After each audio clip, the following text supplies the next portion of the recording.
আসসালামাইকুম এভরিওয়ান, কেমন আছেন? আশা করি ভালো আছেন। তো আমরা এটা একটা চুলার স্ট্যান্ড করতেছি। দেখেন এখানে ভাঁজ দিয়ে আবার এখানে একটা বেসিং, এখানে সিং বসবে আর এটা হচ্ছে চুলার স্ট্যান্ড। তো আমাদের কাজের দক্ষতাগুলো বুঝেন আপনারা, যে এই দেখেন 2 থেকে 2.5 ইঞ্চি একটা ইট 5 ইঞ্চি, তার 2 থেকে 2.5 ইঞ্চি পর্যন্ত ফুটা করে দেওয়া হয়েছে, যাতে এগুলা ভবিষ্যতে কোনো রকম ক্র্যাক না করে। একদম ফুটা করে ভিতরে ঢুকায় দেওয়া হবে খুব সুন্দর করে আমাদের কাজগুলা। এই হচ্ছে আমাদের এই বেসিংয়ের কাজগুলা করি। তো ভাই, কালকে আসছি 3টা বেসিং, এরকম 3টা বেসিংয়ের 3টা সোলার স্ট্যান্ড, 3টা বেসিং, মানে এগুলা কাজগুলো করছি আমরা। তো আমাদের কাজগুলা কীরকম সুন্দর হয়েছে, ভালো হয়েছে কি না আপনারা একটু জানাবেন।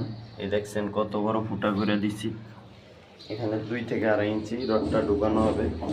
তো এই